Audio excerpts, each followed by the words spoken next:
بسم اللہ الرحمن الرحیم۔ السلام علیکم۔ رمضان المبارک کی بابرکت ساعتوں میں آپ کی خوبصورت سماعتوں سے ٹکرانے والی آواز وقاص احسان ندیم کی ہے اور آپ دیکھ رہے ہیں میرا فیس بک پیج اور یوٹیوب چینل۔ ناظرین محترم، قرآن عظیم الشان کا 10واں پارہ اور اس کے خلاصے کو لے کر آپ کی بارگاہ ناز میں حاضر ہوں۔ قرآن عظیم الشان کا 10واں پارہ، اس کے 2 حصے ہیں۔ پہلا حصہ سورہ انفال کے بقیے پر مشتمل ہے، جبکہ دوسرا حصہ سورہ توبہ کے ابتدائی حصے پر مشتمل ہے۔ سورہ انفال چونکہ بنیادی طور پر جہاد اور اللہ کی راہ میں لڑائی کرنے کے حوالے سے یہ صورت بڑی اہمیت کی حامل ہے، کچھ اصول و قوانین بھی یہاں پر اس مقام پہ بتا دیے گئے ہیں۔ تو یہاں پہ چند باتوں کا ذکر ہے، جن میں مال غنیمت کا حکم، کہ جب آپ کسی دشمن پہ، اسلام کے دشمن پہ آپ حملہ کرتے ہیں اور اس کو آپ مغلوب کر دیتے ہیں، آپ کو فتح مل جاتی ہے، تو جو مال آپ اکٹھا کرتے ہیں اس کا کیا حکم ہوگا۔ اسی طرح غزوہ بدر جو اسلام اور کفر کا پہلا معرکہ تھا، اور جس کے بارے میں علامہ نے بھی کہا کہ فضائے بدر پیدا کر فرشتے تیری نصرت کو، اتر سکتے ہیں گردوں سے قطار اندر قطار اب بھی۔ تو اس غزوے کی اور پرلطف بات یہ کہ وہ بھی رمضان المبارک کے مہینے میں پیش آیا تھا، 10 رمضان کو تقریباً، اور فتح مکہ اور بہت ساری اور چیزیں، بہرکیف وہ ہمارا موضوع نہیں ہے، تو اس حوالے سے بھی گفتگو کی گئی ہے۔ اسی طرح اللہ رب العزت کی جو نصرت ہے، جو مدد ہے مومنین کے ساتھ جو رہتی ہے، اس کے اسباب کا یہاں ذکر کیا گیا ہے اور جنگ سے متعلق ہدایات دی گئی ہیں۔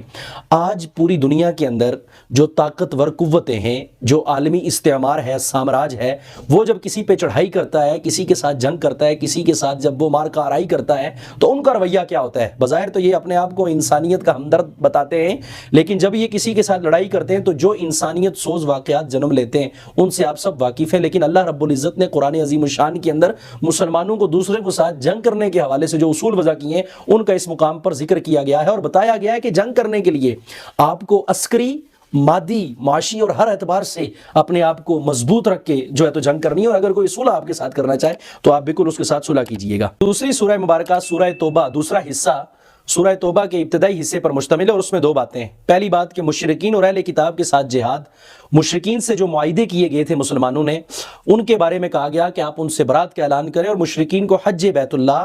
دوسرا حصہ سورہ توبہ کے ابتدائیے پر مشتمل ہے اور اس میں 2 باتیں کی گئی ہیں۔ پہلی بات کہ مشرکین کے ساتھ جو معاہدے کیے گئے تھے ان سے اعلان برات اور مشرکین کو حج بیت اللہ نہ کرنے دینا، اس چیز کی ترغیب ملتی ہے۔ اور جو دوسری بات ہے وہ مسلمانوں اور منافقین کے درمیان جو ایک فرق، جو کہ غزوہ تبوک کے موقع پہ بات سامنے آئی کہ جب پھل بھی پکے ہوئے اور سارا سلسلہ تیار ہے، اس موقع پہ جب لڑائی کے لیے جانا پڑا تو جو مسلمان تھے وہ تو چلے گئے، لیکن جو منافقین تھے وہ اس سے رک گئے۔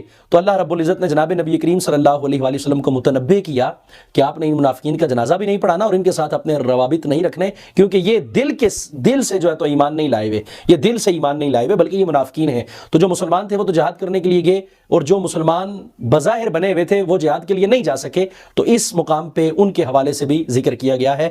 اللہ رب العزت سے دعا ہے کہ ہمیں قرآن کے عظیم الشان پیغام کو سمجھنے اور اس پہ عمل کرنے کی توفیق عطا فرمائے۔ شکریہ۔